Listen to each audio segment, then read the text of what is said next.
ఎవరిది నేరం ఏమిటి ఘోరం ఎవ్వరు లేని అనాథల బ్రతుకెంత దారుణం చెప్పలేరు కారణం.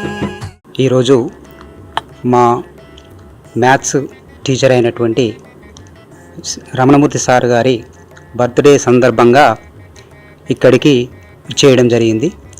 ఈ ఆశ్రమానికి గత 4 సంవత్సరాల నుండి కూడా ఇక్కడ సార్ బర్త్డేని ఇక్కడనే జరపడం జరుగుతుంది. మానవ సేవను కూడా చేయడం ఎంతో చాలా గర్వించదగ్గ విషయము. అదేవిధంగా మా గురువు గారు అయినటువంటి సార్ యొక్క బర్త్డేని ఇక్కడ జరుపుకోవడం అనేది మాకు ఎన్నో జన్మల పుణ్యఫలంగా మేము భావిస్తున్నాము. ఈ ఆశ్రమంలో ఉన్నటువంటి ఏర్పాట్లన్నీ కూడా చాలా ఎంతో గర్వించదగ్గగా ఉన్నాయి. మెయింటెనెన్స్ కూడా అన్నీ కూడా ఇక్కడ ఈ విధంగా ఎవరైనా కూడా ఇక్కడ వచ్చి ఇలాంటి ప్రదేశాల్లో వాళ్ళ పుట్టినరోజులు కానీ వాళ్ళ యొక్క మ్యారేజ్ డేలు కానీ చేసుకుంటే అనాథలకు కొంత పుణ్యఫలం లభిస్తుందని మా యొక్క అభిప్రాయము. పుట్టడం వీళ్ళ చేతుల్లో లేదు, పెరగడం వీళ్ళ చేతల్లో లేదు, మతి తప్పి తిరిగేటి మనుషుల చూడని సంఘానిదే ఈ